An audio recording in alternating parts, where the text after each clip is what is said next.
Pozdrav drugari, dobrodošli u 43. lekciju JavaScript tutoriala.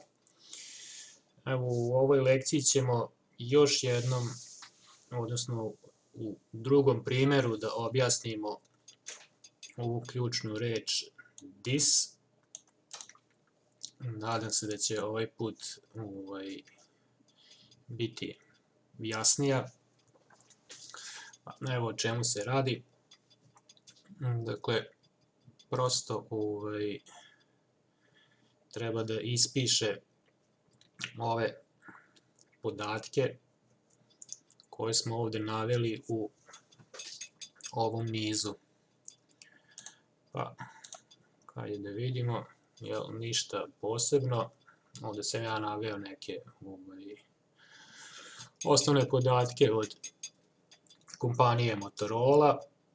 Osnovano je u Sjedinjenim Državama i osnivači su evo ovi ljudi ovdje. Pa ajde da vidimo kako smo to uradili. Dakle, definisali smo jednu varijablu, nazvao sam je info i u njoj imamo sljedeće informacije, kompanija, pa smo stavili pod navodnicima koja kompanija, isto tako za državu i osnivače.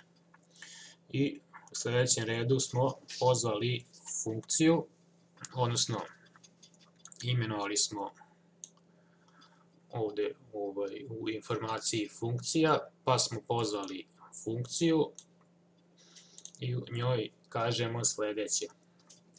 Return, dakle, pokaži mi, pa ključna reč, ovu kompaniju,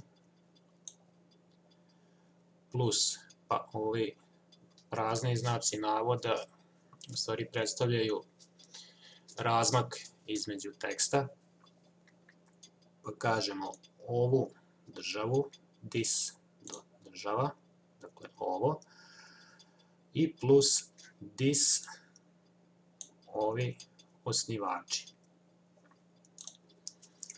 I ovdje se završava funkcija, ovdje se završava ovaj niz i na kraju pozivamo da nam ovo sve ispiše. U dokumentu nam ispiši ovu varijablu, odnosno ovaj niz info i funkciju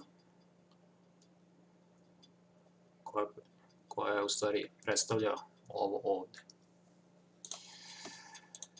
Eto, toliko od mene za danas. Svako dobro i pozdrav!